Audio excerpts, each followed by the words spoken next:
Today, the St. Louis Dragons can advance to the Super Bowl.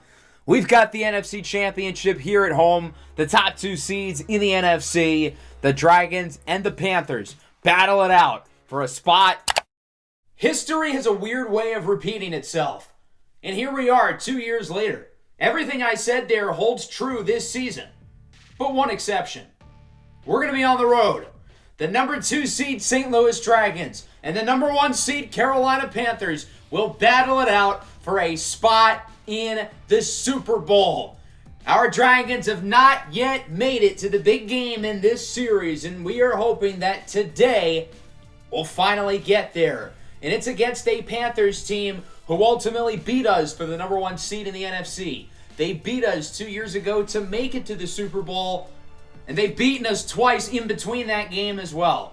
We can't seem to get over the hump against Carolina, and we're hoping that'll change today, coming off a 31-17 divisional round win against the Packers. This game was a lot more normal than our wild card game, which doesn't really say much. We started out up 28-0 in the second quarter. Our offense was flying out the gates. We really slowed down, though, in the second half, but we had built enough of a lead to where we were fine. Darwin Juskins had another unbelievable game on the ground with 150 yards and 3 touchdowns, doing so against his former team, no less. The Packers made some noise offensively later in this game, but we were in control really the entire way, and unlike the matchup against New Orleans, there wasn't really much of the doubt that we would win that game, bringing us here to the NFC Championship against Carolina, who beat the Eagles in the divisional round 28-18. The story of this game was the sacks. Jalen Hurts was brought down 7 times. Carolina has an unbelievable front unit, and they played lights out in this game. Brian Burns, Badger Hawkins, Jeffrey Simmons, and Bryson McDaniels up front going after the same quarterback is terrifying, and that's going to be the key matchup today.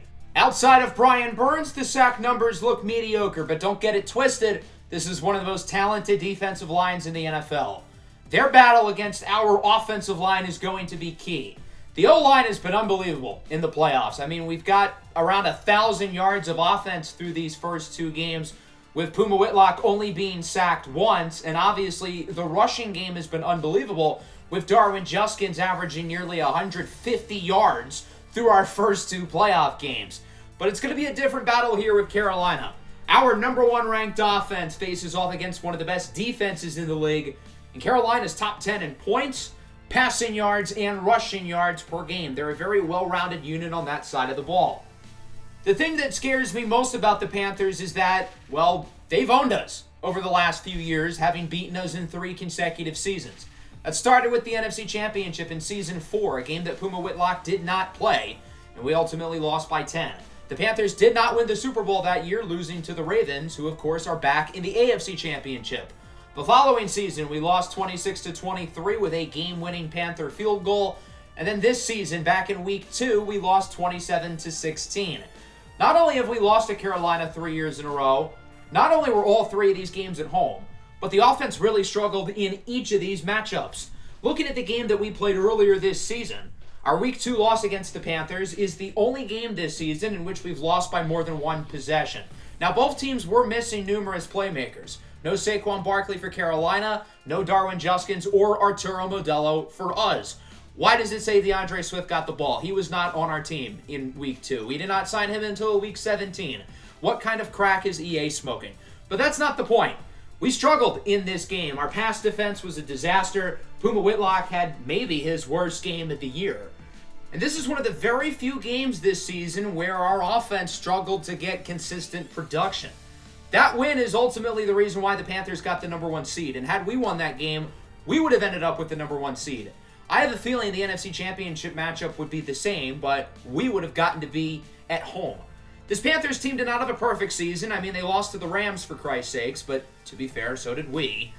Carolina, though, nonetheless went 13-4, beating some really good teams. They blew out the Ravens on the road. They beat us on the road. They swept Atlanta. They handled New Orleans and Tampa Bay in their division, 2 other playoff teams. At quarterback, they've got Bryce Young, the 6th-year signal caller out of the University of Alabama. Bryce Young has always played well against us as he looks to make his 2nd career Super Bowl. very accurate. He's a dual threat quarterback who maybe doesn't have the strongest arm, but he can make plays as an improviser under pressure. Saquon Barkley was not healthy the last time these two teams met. Today, he is healthy. Of course, they have Matthias Abanda, one of the best receivers in the NFL, and a guy who, historically, we have not been able to cover. Jeff Okudah is going to have his hands full today. Abanda has been in the league 4 seasons where he has been unbelievably consistent with 80-some receptions for 1,100-some yards every year. Jonathan Mingo, Zaire Copels, Mark Andrews, and Jason Spiegel lead a really good skill group. But I'm not most worried about the offense. It's the defense with Brian Burns, Jeffrey Simmons, and Badger Hawkins going after the same quarterback. In the secondary, J.C. Horn, Jeremy Chin, and others lead the way. This is one of the best defensive teams in the NFL, and oh boy, we are in for it offensively. Now, I think we're in a better spot than we were 2 years ago when we played against Carolina in the NFC Championship, and it's not just because we have a healthy quarterback, although that certainly helps. We've really taken advantage of our late season schedule where we haven't played in a road game since week 14.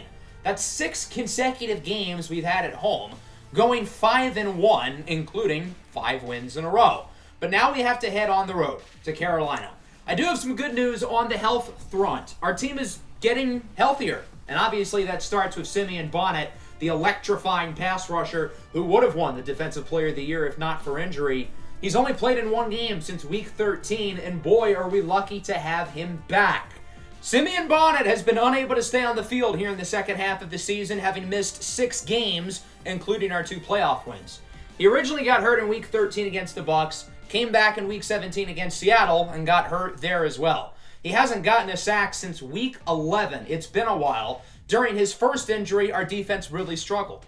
During his second injury, we had some bad defensive performances. We did allow 56 points in a playoff game, but now we have him back. He is the engine of our defense, and even when he's not putting up big sack numbers, his presence is still noted as somebody who is commanding the attention of the opposing offensive line, and him being here is going to open up opportunities for everybody else. Now, we do have one new injury from last week. Rookie tight end Wilson Voafana tore his labrum. We're going to put him on IR, unfortunately ending his season, but that does mean we're going to get an extra roster spot. We've added veterans like DeAndre Swift and Jermaine Pratt through free agency. Pratt made his debut last week. And today we're going to add Trey Hendrickson, the 34-year-old veteran pass rusher who gets us another guy in the defensive line room. I don't think he's going to play a lot, if at all, today, but it doesn't hurt to have somebody else who can go after the quarterback, especially if we have somebody like, say, Simeon Bonnet, who gets injured again.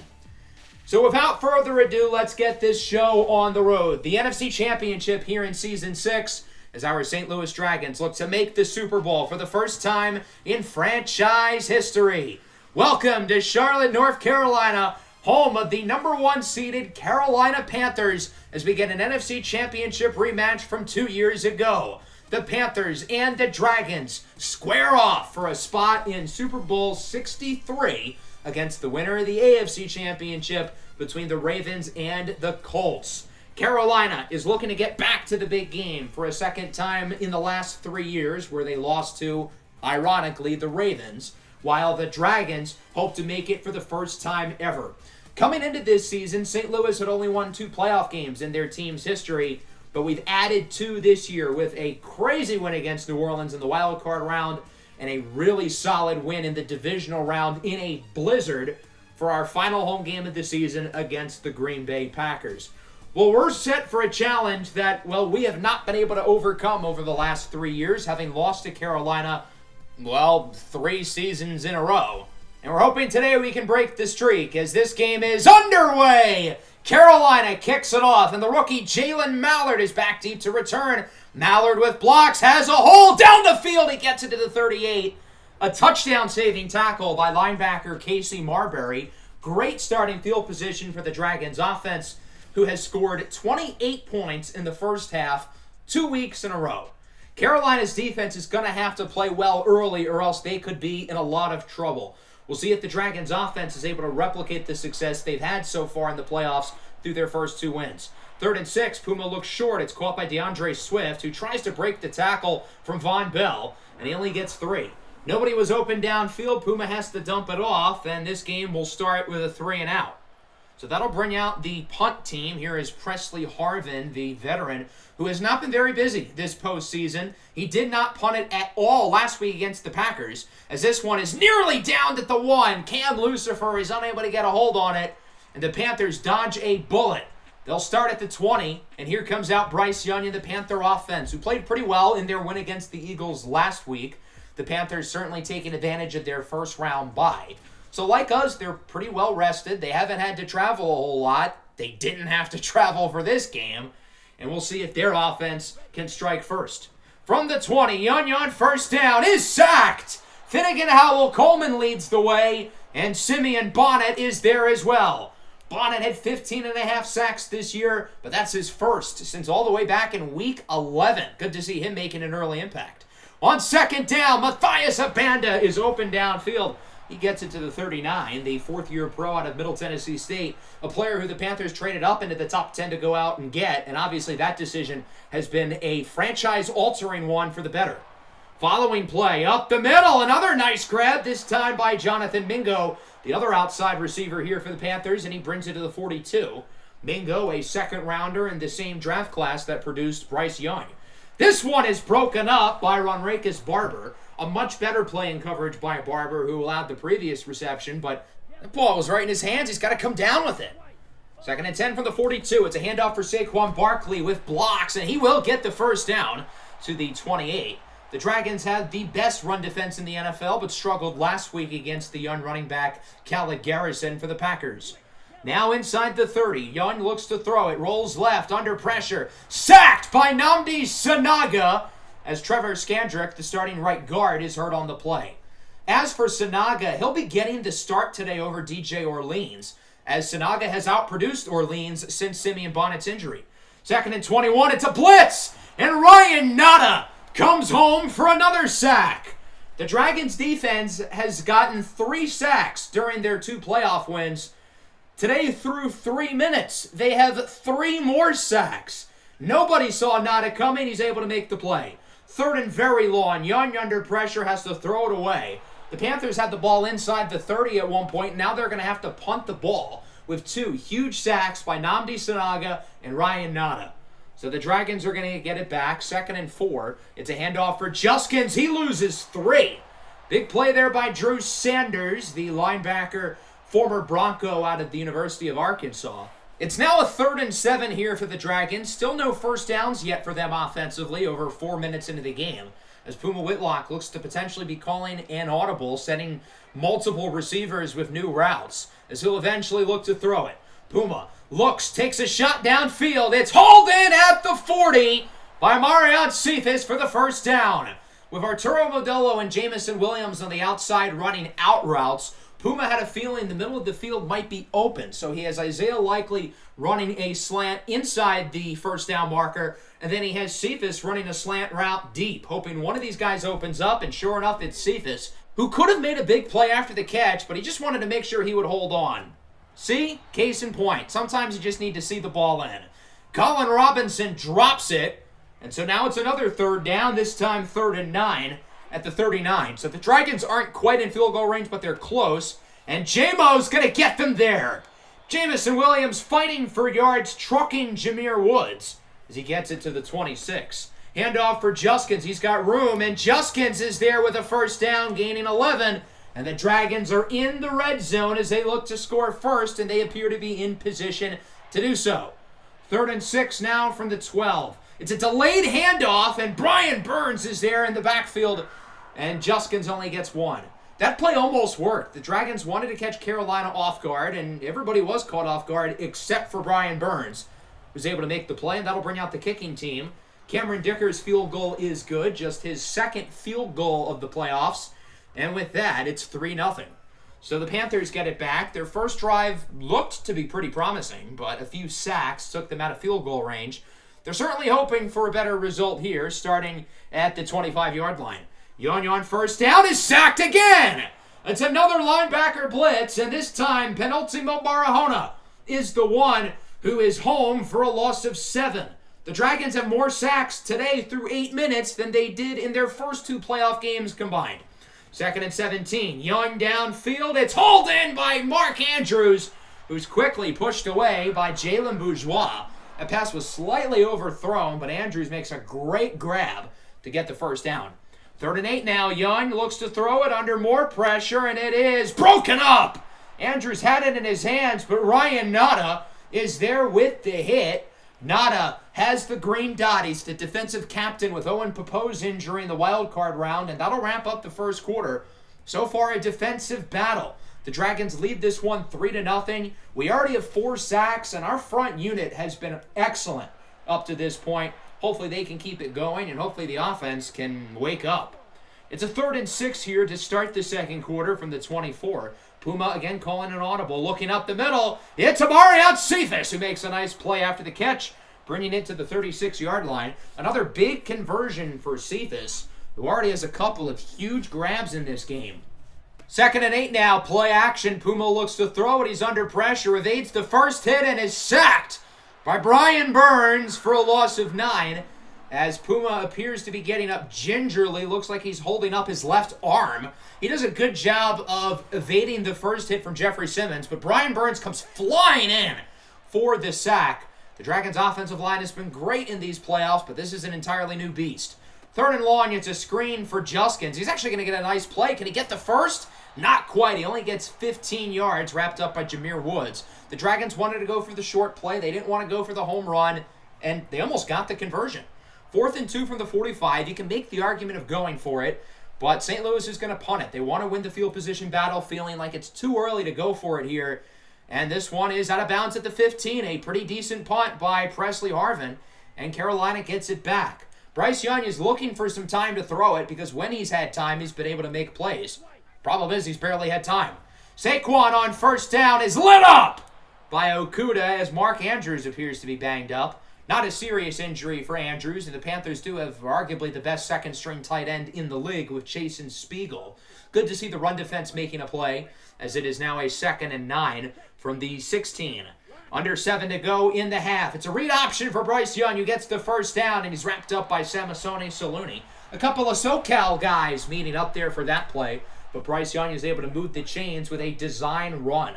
2nd and 8 now from the 34. Clock continuing to move. Under 6 to go now. Young's pass is dropped again by Ronrakis Barber, who's had a couple interceptions in his hands today. That was a good cover rep, but you got to come down with some of those interceptions. 3rd and 8 now for the Panthers. We'll see if the Dragons can force another punt. Bryce Young looking downfield. He's got his man, Jonathan Mingo, to the 47-yard line for a conversion. The Dragons were in zone there. They maybe should have trusted Barber a little bit more in man rather than playing soft coverage. 2nd and 5. Here's Barkley with blocks inside the 30. And Saquon Barkley gets a nice run at the 25. The Panthers' run game has been pretty solid so far. Saquon Barkley's had a productive first half as this clock continues to tick. Under 4 minutes to go in the second quarter. Play action. Young scrambles, looking downfield. It's hauled in. Jonathan Mingo brings it to the 2. The Panthers are right there. They can just taste it, and we'll see if they can punch it in and get their first lead and points of the game. 2nd and goal now from the 1. Not even, maybe the half-yard line. It's a play action, and Young is sacked. Penultimo Barahona with his 2nd of the game. That's a horrible play call by Carolina. You've got to run that thing up the middle 3 times. Chances are you're going to get in there once, but instead they decide to get cute. It backfires. Now they're backed up at the 10, and if they don't get at least 7 or 8 yards here, they're going to end up kicking. We'll see what they can do here as it's 3rd and goal. Young looks to throw it. He'll go short. It's caught by Mingo, who gets it right back to the 1. So Carolina does get like 7 or 8 yards, and it's going to give them a big decision here on 4th and goal. And ultimately, they're going to keep the offense out on the field. I feel like this is the right call, but it's a pass. Young is intercepted in the end zone. Barber does hang on to this one. On the return, he's hit by Barkley at the 12. A big defensive stand by the Dragons with Carolina being inside the goal line. They had 3 snaps inside the 2. Couldn't do anything on any of them. Barber with the interception. I like that he decided to return it because it looked like there was some space to the left side. Unfortunately, he was stopped by Barkley. But if he was able to outrun him, that could have been a huge play. But nonetheless, it is still a big play because the Dragons held Carolina off the scoreboard and still hold the lead. We'll see that this can finally be the drive where the offense is really able to make a dent into this scoreboard as this game remains 3-0. Puma, under some pressure, up the middle for his tight end, Isaiah Likely. He brings it to the 32-yard line. So the Dragons are out of safety territory if they were ever in there to begin with. 2nd and inches, another delayed handoff. Juskins again gets nothing. Panthers are not getting fooled by these plays. Their run defense has been really good so far. 3rd and inches now from the 41. The Dragons love to run short in short yardage situations, but they don't trust their run game. It's a pass. Short throw is caught by Likely. A North Carolina kid, played his college ball at Coastal, as he's able to get the conversion. 3rd and 5, under a minute to go in the half. St. Louis still have all 3 timeouts as it's Modelo. Gets by Woods. Whoop! Juke move, and he still makes his way out of bounds, stopping the clock. That's why Arturo Modelo is the best in the business. His ability to make plays after the catch is legitimately special as the Offensive Player of the Year converts. Back to Modelo, another solid gain. He gets 9, and St. Louis will finally use their first timeout. But I don't think clock is much of an issue, being that they have the ball at the 9-yard line. 2nd and 1, it's a run with Juskins. He gets the first, bringing it into the 7, and St. Louis is not going to call a timeout. Let's choose some clock here and make sure Carolina doesn't have time with the ball before half. But this clock is ticking away. 20 seconds to go. 1st and goal. Puma's under a lot of pressure, trying to outrun Simmons and Burns. Still on the run, and he is incomplete. He's luckily able to keep the ball at the 7 as Carolina had a few chances to get this sack. 2nd and goal now, 16 seconds to go. Puma calls an audible. He sees Modelo on an island one-on-one. Got to imagine he'll be looking that way. Puma looks to throw it. Modelo open. Touchdown! The Dragons in the end zone. We finally have our first touchdown of the game. It took nearly the entire first half. But it's Modelo time. Arturo Modelo has scored in all 3 playoff games, and it's going to be 10-0 with just seconds to go. Really smart play there by Puma. He recognized Modelo had all that space, and if you're leaving Modelo one-on-one in the red zone, Modelo's coming down with the football. He's too good of a route runner.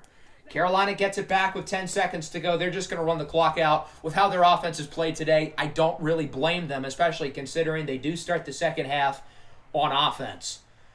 So we have made it through 2. The St. Louis Dragons are 1 half away from advancing to their first Super Bowl in franchise history, but it's going to be an uphill battle. Offensively, we've struggled today. We finally showed some good things on that last drive, scoring our first touchdown of the game, making it a double-digit lead. Defensively, we've been awesome. 5 sacks, 0 points allowed. The defense is putting on a show.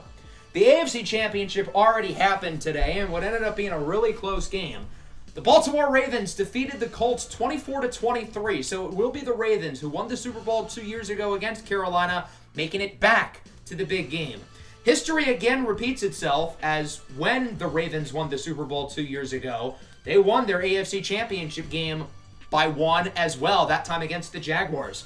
So as history is repeating itself throughout the entire episode, that bodes well for Carolina, right? Because at halftime of that game, they were down. They didn't score a touchdown until after the 2-minute warning in the 4th quarter, but were ultimately still able to win.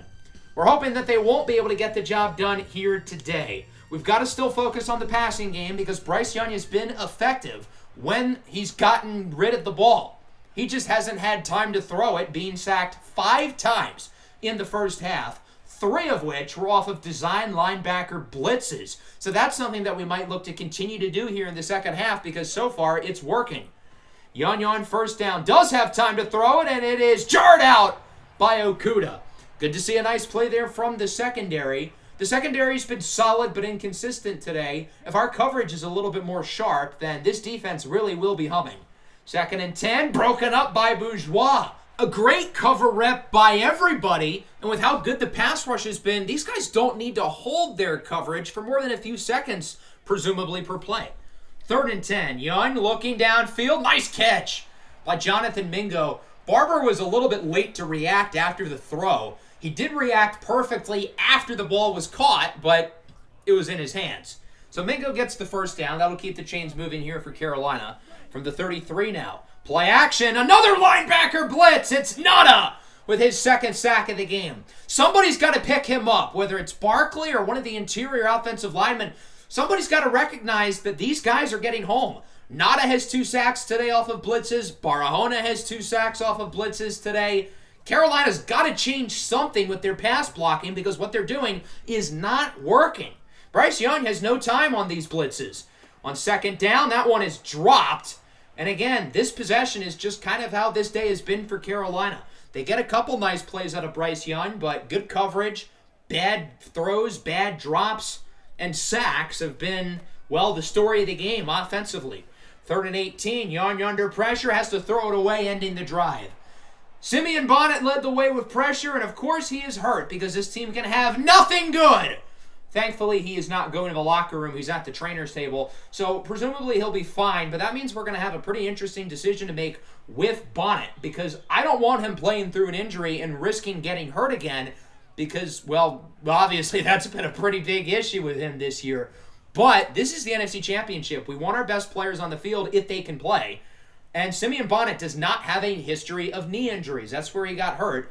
So since his knees have not really caused him problems in the past, we will have him play through the injury as the Dragons get the ball after another Carolina punt. St. Louis starts things off here at the 41-yard line, leading 10-0, looking to add to the lead as it's a handoff for Juskins. He has blocks to the outside, a first down and more. There goes Juskins. 15, 10, 5, touchdown with no flags. Darwin Juskins takes it 59 to the Casa. And the Dragons lead it 17-0.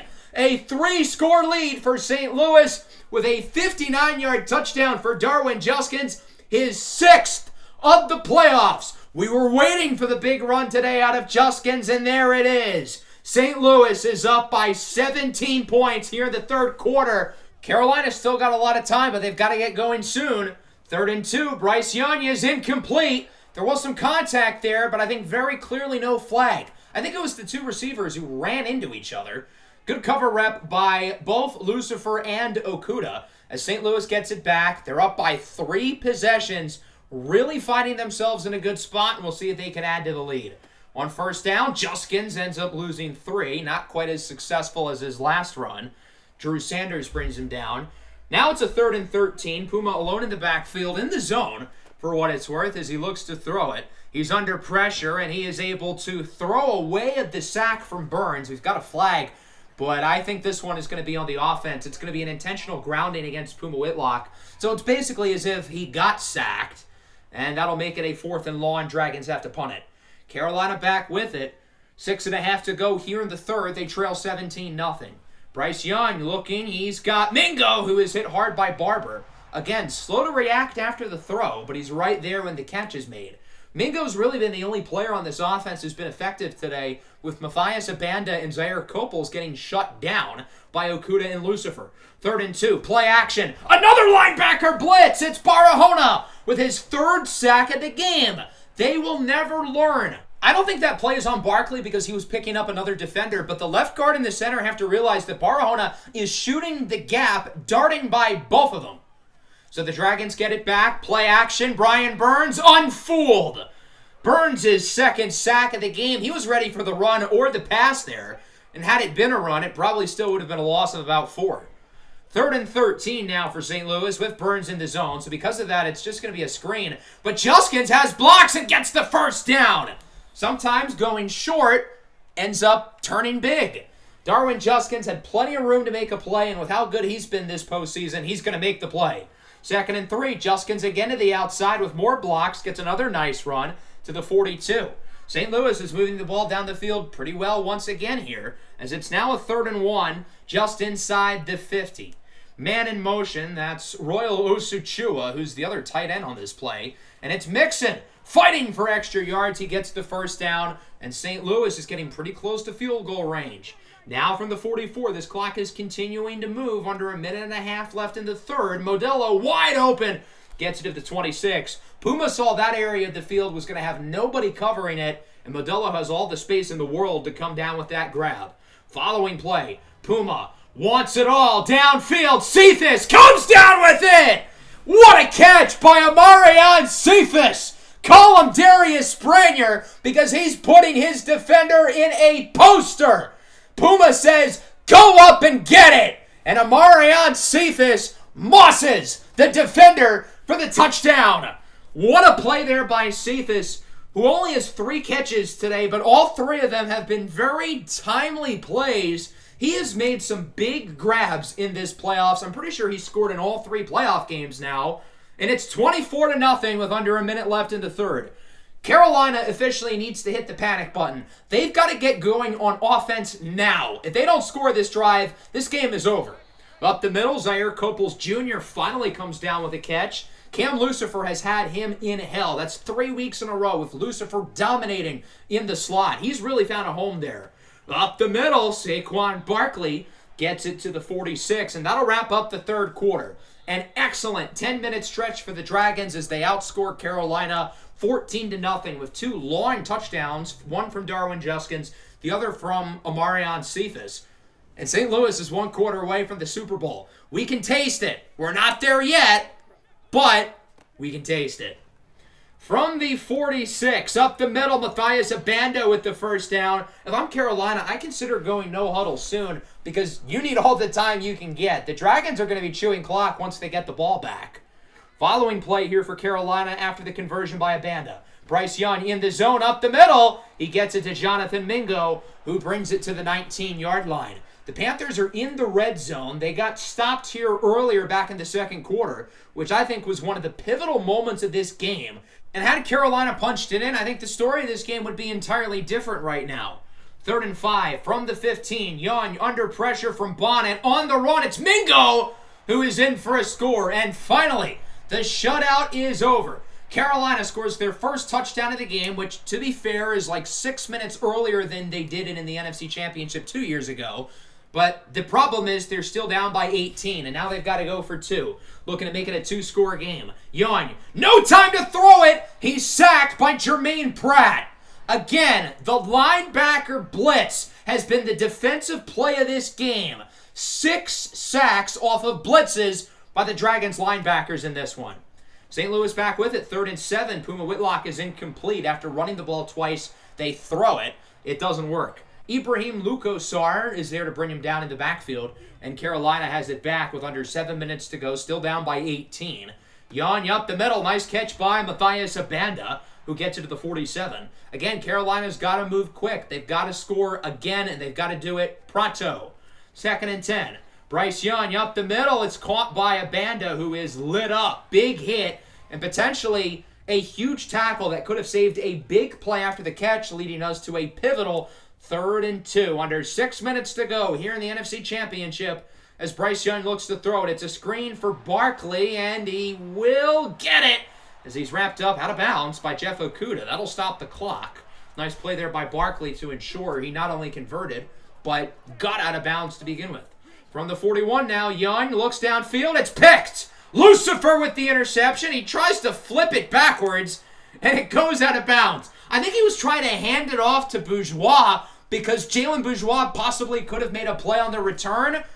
I feel like that's kind of stupid to do in the NFC Championship, but it's fine because the Dragons get the ball. What a play there by Lucifer, reaching for the interception, his 6th pick of the year. And the Dragons get the ball back up by 3 scores, and they're going to look to chew clock and end this one for good, hoping that the Panthers won't get the ball back again. On 1st down, it's DeAndre Swift. He gets only around 2. Nice tackle there by Drew Sanders, who's been all over the field today. Cameron Thomas there as well. 2nd and 8. Now it's Juskin's turn. Breaks the tackle from Bryson McDaniels, and he gets 7. Sanders again brings him down, and that leads us to a 3rd and 1.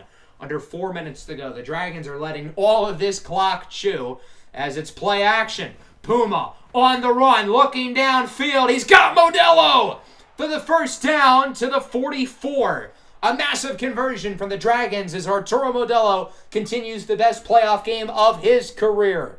3.5 minutes to go from the 44 here on 1st down. Got to expect another run. Juskins up the middle, doesn't get much. Maybe a yard or 2 as he's just shy of 100 yards. It'd be the 3rd consecutive game he reaches the century mark, the first time he's ever done that in his career. 2nd and 8, we've got a flag. The Dragons are not able to snap the ball in time. I get we're up by 18, but let's avoid the sloppiness, fellas. Back to Juskins. He gets a couple. And Darwin Juskins is hurt. Oh, no. This could be really bad. With how well Juskins has performed this postseason, That would be a catastrophic loss. So the fact that he's not going to the locker room is a major sigh of relief. 3rd and 12 now. Play action for Swift. Puma, again, on the run, under pressure. Modelo is wide open. And he gets it to the 25 for another first down conversion. His 10th reception of the night. What a day for Arturo Modelo. That brings us to the 2-minute warning. As St. Louis is clearly in control. They lead 24-6. Looking to finish this one off for good. Here's DeAndre Swift to the left side. Gets by Woods. He dives forward for a first down. And the Panthers are not calling their timeouts. They're waving the white flag, and this game is over as the Dragons are going to kneel this one down a couple times and clinch their way to the Super Bowl. What a journey it's been so far over the last 6 seasons. From the expansion draft and really struggling in that first year to adding Puma Whitlock and Simeon Bonnet and Arturo Modelo and others through the draft, through tough times in the playoffs, through questions if Puma Whitlock really was the franchise quarterback. I think we've got our answer today as the clock hits 000 and this game is over. The St. Louis Dragons have won the NFC Championship, and for the first time in franchise history, we're going to the Super Bowl! The Dragons and the Ravens will meet for Super Bowl 63. The MVP winner, Lamar Jackson, against the MVP runner-up, Puma Whitlock, for all the marbles. Before we talk about the Super Bowl, let's go over this game. A really strong performance defensively. This does not look like the same team who allowed 56 points 2 weeks ago, because my goodness, we're impressive on the defensive side of the ball. Puma Whitlock had a solid game. He didn't need to play all that well with how good we were defensively, but another strong showing from Puma Whitlock, who has played well in all 3 playoff games this year. I would argue this was probably his worst playoff game. As for Bryce Young, he did not have a great day. Part of it was his fault. He made some bad throws, but his receivers did not do him any favors, and his offensive line was actively selling. I thought Carolina's run defense was pretty good, though. Darwin Juskins wasn't all that productive, minus his big touchdown run, but I will say, I think that was the biggest play of the game, because that put us ahead 17-0, and that's really where we were able to get control, and we never let go. Arturo Modelo was probably the best player on the field, 10 catches, 150 yards. Kid's unbelievable. What else can I say about him? Jonathan Mingo with a big game. Matthias Abanda played pretty well. I was also super impressed with Amarion Cephas, who only caught the ball 3 times. But it seems like whenever he's gotten the ball here in the playoffs, he's made a big play. And I would look for the Dragons to really utilize him more in the Super Bowl against Baltimore, because Cephas is on another level right now. Big game for the offensive line. Sharif Sully, of course, was phenomenal. I thought we held our own against everybody but Brian Burns, who was still dominant, but the other guys were quiet. As for our pass rush, 3 sacks for Barahona, 2 for Nada, 1 for Sinaga. Jermaine Pratt, of course, had the sack on the 2-point conversion with interceptions by Lucifer and Barber. We won this game because of our defensive play calling. Those linebacker blitzes killed Carolina, and they could not adjust. We got 6 sacks off of those. 3 from Barahona, 2 from Nada, and the sack by Pratt on the 2-point conversion. Best of all, nobody else got injured. So with that, we only have a few guys hurt going into Super Bowl week against the Ravens. As for the players of the week, Puma Whitlock, Lamar Jackson, Penultimo Barahona, and Xavier Proctor. That brings us into Pro Bowl week, and you'll notice that we have nobody in the Pro Bowl. That's because we're not worried about the Pro Bowl. We've got bigger and better, the Super Bowl. So obviously, we're not going to have anyone participate in the Pro Bowl. Still, it's nonetheless very cool to see a lot of the drafted players throughout this series getting here. It's also cool to see all the Carolina Panthers here, since they're not playing in the big game. I hope Bryce Young and Matthias Abanda have a fun week in Orlando or Hawaii or wherever it is, because they better get used to those beaches, being that they'll be in Cancun. As for our Pro Bowlers, Puma Whitlock makes his 4th, Arturo Modelo makes his 3rd, Isaiah Likely makes his 4th, Simeon Bonnet makes his 2nd. I would have thought he would have made it at least twice by now. That really surprises me. Cam Lucifer makes his 1st. Did he deserve it? Probably not. And then Cameron Dicker makes his 3rd. So with that, we can simulate to Super Bowl week in Minnesota, Super Bowl 63. The Ravens have been the best team in the NFL this year. 14-3. Number 1 seed. They're the clear frontrunner to win this game. They made and won the Super Bowl 2 years ago. Lamar Jackson knows what it takes to lead his team to the big one. But look, he's got quite the challenge awaiting from Puma Whitlock and the St. Louis Dragons. A wise man once said, "What's there to be happy about? Job's not finished." Job finished? I don't think so.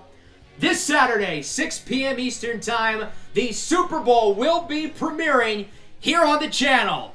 Be there or be square, I guess. I don't know.